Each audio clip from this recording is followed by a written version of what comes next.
Hello बच्चों, क्या हाल चाल? सब बढ़िया। जैसा कि 9 का 10 का एग्जाम आज शायद इंग्लिश का लास्ट है।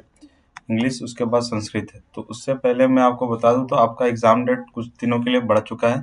29 28 ना होके कुछ दिन 4 5 मार्च, 4 को तो नहीं होगा, 6 मार्च आखिरी चला गया। तो हमारे पास ज़्यादा दिन भी नहीं बचे हैं और हमको आगे भी पढ़ाई करनी है ना। और अच्छे से नंबर लाने इस बार।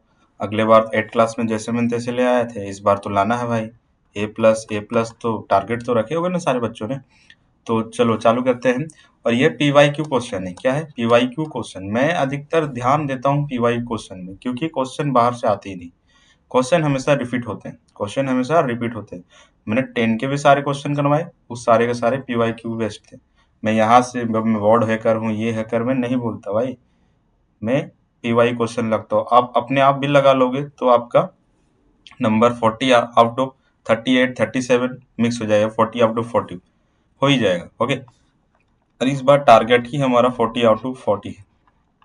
40 पर 40 लाना है। तो हमारा जो एग्जाम होगा वो 1 घंटा 30 मिनट का होगा। ओके। तो चलो बिना कुछ किए, और ये जो पेपर है ये साइंस का है। देख लो, मैं दिखा भी देता हूँ। क्लास 9। क्या है?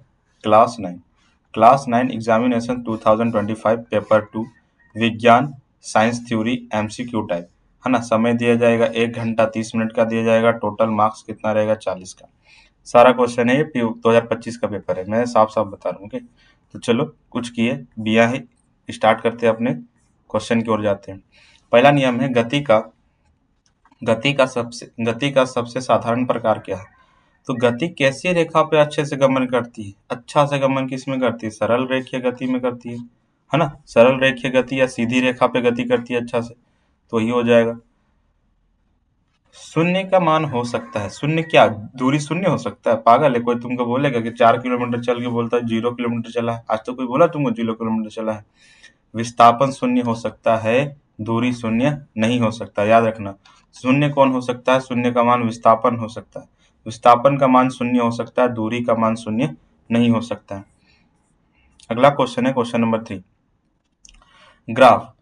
तो ग्राफ वाला क्वेश्चन आएगा। ग्राफ वाला क्वेश्चन आपको एक देखने को मिल ही जाएगा। चलो, कौन सा ग्राफ असमान चाल को दर्शाता है? कौन सा ग्राफ असमान चाल को, इधर देखो ये समान चाल को दर्शा रहा है, ये भी समान चाल को ये समान चाल को नहीं दर्शा रहा है ना?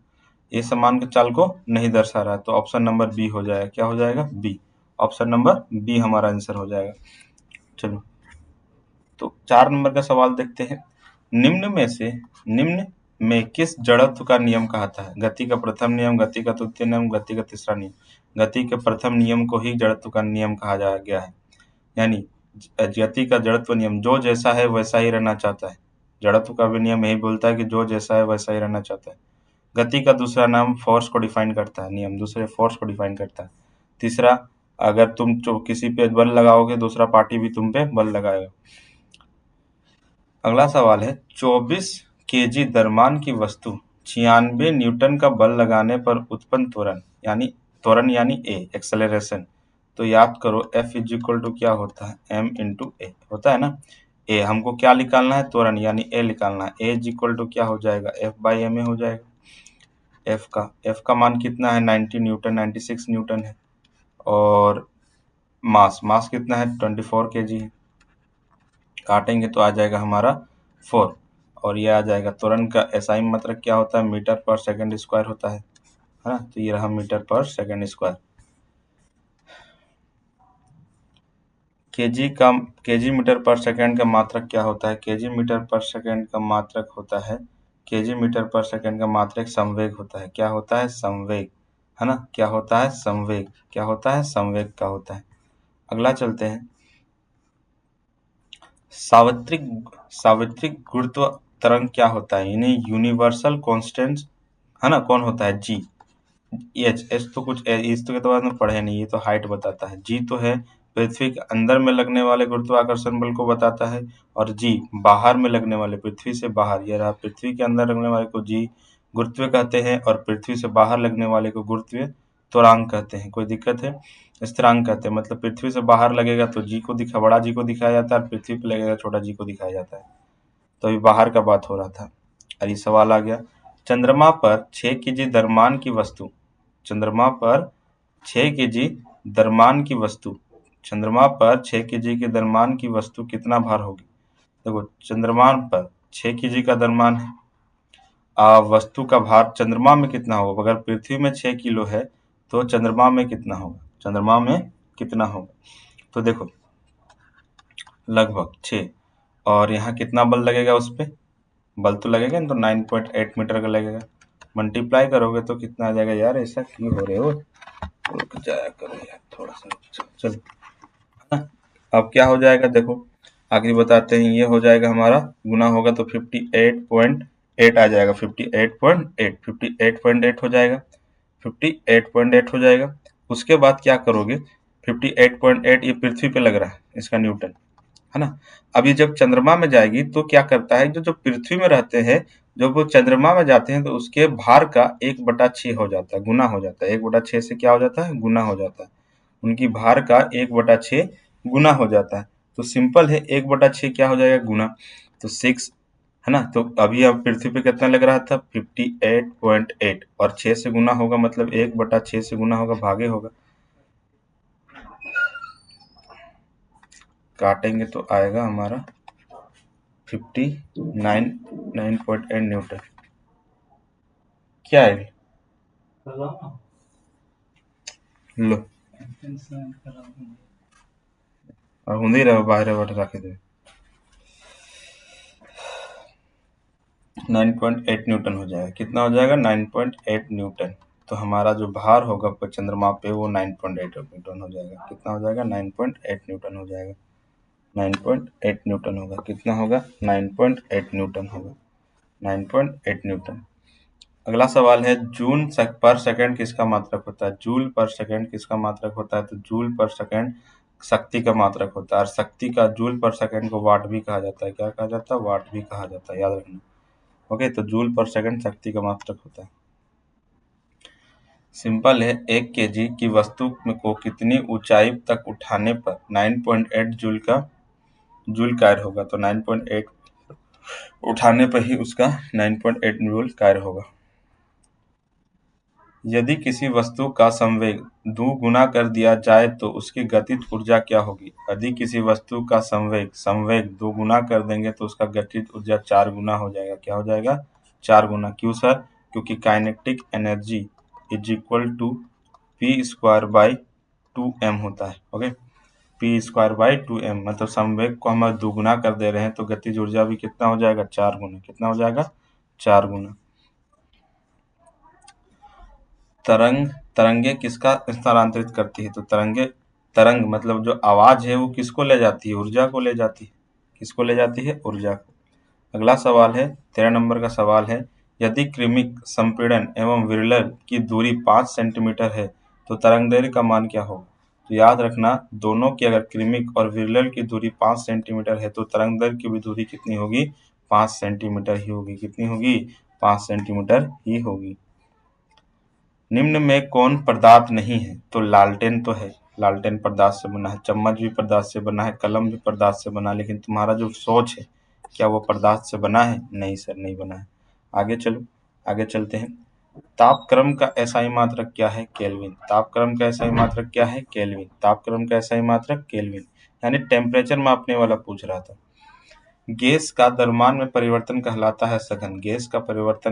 गैस का द्रव्यमान में परिवर्तन क्या कहलाएगा? सघन कहलाएगा। बारूद, बारूद किसका? बारूद एक है, तत्व है, यौगिक है, मिश्रण है। ये हमारा मिश्रण है। क्या है? मिश्रण। सर कैसे मिश्रण है? क्योंकि बारूद जो है बहुत सारे चीजों से मिलकर बना है, जैसे कोयला, क्योंकि जो उस पर तुरंत चिंगारी लगने पर तुरंत आग लग जाएगी, वैसे पदार्थों से मिलकर बना है बारूद।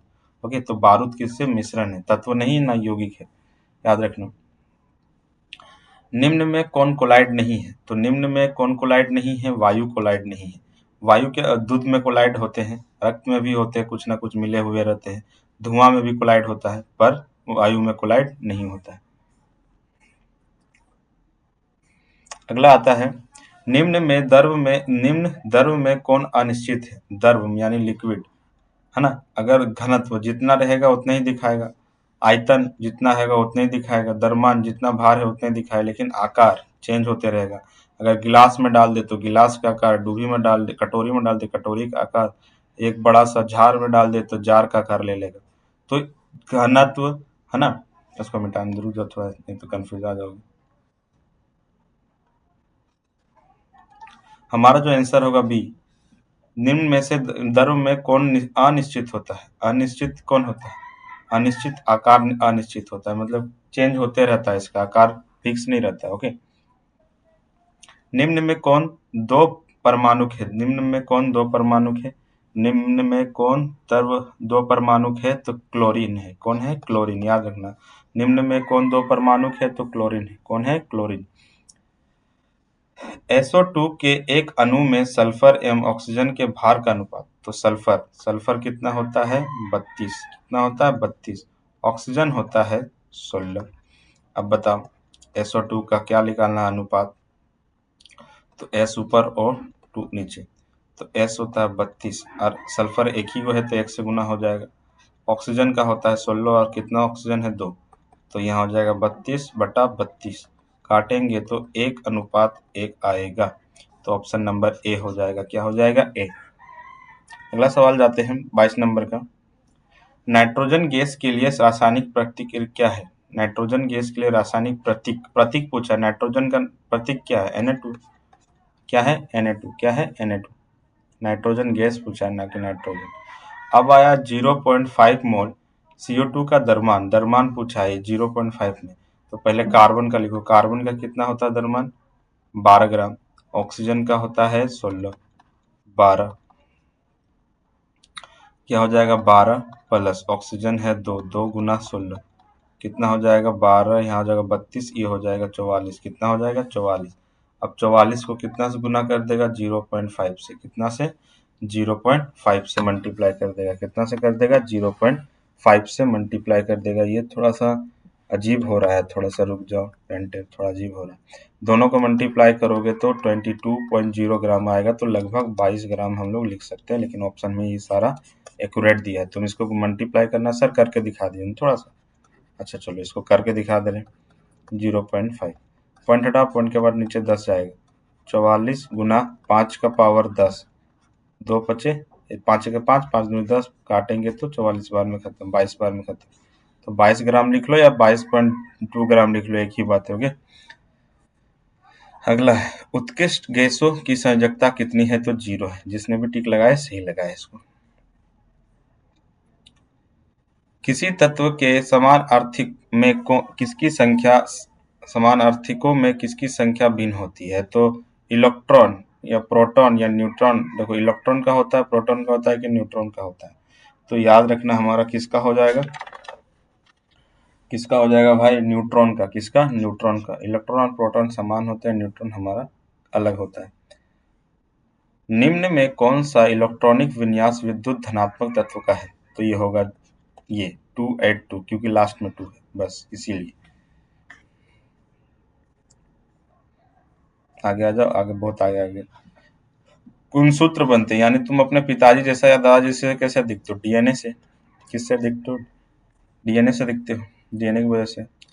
प्रोटीन संश्लेषित होता है। प्रोटीन संश्लेषित कहाँ होता है? राइबोसोम में। मतलब प्रोटीन को कौन बना के देता है? यानी राइबोसोम देता है, गोल्गी का उपकरण थोड़ी देता है, माइक्रोकॉन्ड्रिया थोड़ी देता है। तो प्रोटीन को बनाने वाले को राइबोसोम कहते हैं। ओके। अगला सवाल है कोशिका का अपशिष्ट निपटाने वाला तंत्र, मतलब जो खराब हो जाता है, जो कोशिका खराब हो जाता है उसको कौन मारता है? लाइसोसोम मारता है। इसीलिए उसे आत्महत्या की थैली भी कहा जाता है लाइसोसोम को। एक संयोजिक ऊतक रक्त अस्थि केंद्रा सब है, इनमें सभी होगा, इनमें सभी हो जाएंगे। और 10 सवाल बचे हैं, जुड़े रहो। रक्त के तरल भाग को क्या कहते हैं? प्लाज्मा। मतलब जो लिक्विड भाग होता है रक्त में उसको क्या कहते हैं? प्लाज्मा कहा जाता है। क्या कहा जाता है? प्लाज्मा। अ असंपाती जंतु होता है। असंपाती जंतु मगरमच्छ, छिपकली, सांप सब होते हैं। असंपाती विलेन, अभी तुम छिपकली देखती हो क्या? नहीं। सांप देखती हो क्या? नहीं। ठंडा के दिन में देखती हो क्या? नहीं। मतलब वो मौसम के अनुसार निकलते हैं। मगरमच्छ भी नहीं देखती होगी ठंडा के दिन में। मछली के हृदय में कितने कक्ष होते हैं? तो 2 होते हैं। कितने होते हैं? 2 होते हैं। कितने होते हैं? 2। ऑर्थोपोडा समूह का जंतु केकड़ा है, घेंगा थोड़ी है। केकड़ा क्या है? केकड़ा, क्योंकि आगे इसकी हड्डियां आगे की ओर निकले होती है, इसीलिए ऑर्थोपोडा बोला जाता है इसको। सजीवों की मौलिक इकाई क्या होती है, सबको पता है यार। सजीवों की मौलिक इकाई कोशिका को कहते हैं। अगला है 36 नंबर का सवाल। जिन रोगों की अवधि कम होती, मतलब तुरंत तुम ठीक हो जाता, छींक, बुखार, ये सब, खांसी, जुकाम, ये सब जल्दी तेज हो जाता है, जो तीव्र रोग कहते हैं। कौन सा रोग कहते हैं? तीव्र रोग। क्योंकि ये जल्दी ठीक होने वाला बीमार है। तुम खांसी देख लो, सर्दी देख लो, बुखार होना देख लो, तुरंत ठीक हो जाते हो। जीवमंडल का निर्वाचक घटक कौन है? तो जीवमंडल का निर्वाचक घटक सब है। जीवमंडल को दो वर्गार में बांटा गया है, अजैव और सजीव। अजीव और सजीव। अजीव और जैविक और अजैविक। जैविक और अजैविक। जैविक में आते हैं तो वायु, मृदा, जल, ये सब आते हैं। तो ये हमारा सब कुछ घटक होगा। जीवमंडल का निर्वाचक घटक यही होगा। इनमें सभी लगा देना, ठीक है। तो वायु, जल, मृदा सब होते हैं निर्वाचक घटक। शुक्र एवं मंगल ग्रह में वायुमंडल का घटक कैसा होता है? तो कार्बन डाइऑक्साइड होता है। कैसा होता है? CO2 गैस होता है। क्या होता है? वायुमंडल जो होता है वहां का कार्बन डाइऑक्साइड होता है, याद रखना। मधुमक्खी फूलों को से एकत्रित करके है मकरंद भी और परागकंद भी, है ना, दोनों ही इकट्ठा करती हैं। दोनों ही इकट्ठा करती है। तो ऑप्शन नंबर ए हो जाएगा हमारा। Option number A. लास्ट सवाल है। अंडे देने वाले मुर्गों को कहते हैं, अंडे देने वाले मुर्गों को क्या कहते हैं? लायर। क्या कहते हैं? लायर। अंडे देने वाली मुर्गी को कहते हैं लायर। क्या कहते हैं? लायर कहते हैं। इसी के साथ मेरा यही सारे 40 सवाल खत्म होते हैं। और इसी तरह की वीडियोस के लिए मेरे साथ जुड़ जाओ और मेरे साहू क्लासेस को सब्सक्राइब कर लो, जिसके मैं थ्रू अभी तो मैं अब रेगुलर अपडेट रहूंगा, क्योंकि क्लास 10 का एग्जाम 16 को लास्ट है। आज हो गया 13 तारीख और 3 दिन बचे हुए हैं। और कोई टेंशन नहीं है, क्योंकि उनका भी एग्जाम बढ़िया से गया। ओके, तो चलो इसके साथ मैं इस वीडियो को यहीं पे एंड करता हूँ। सबको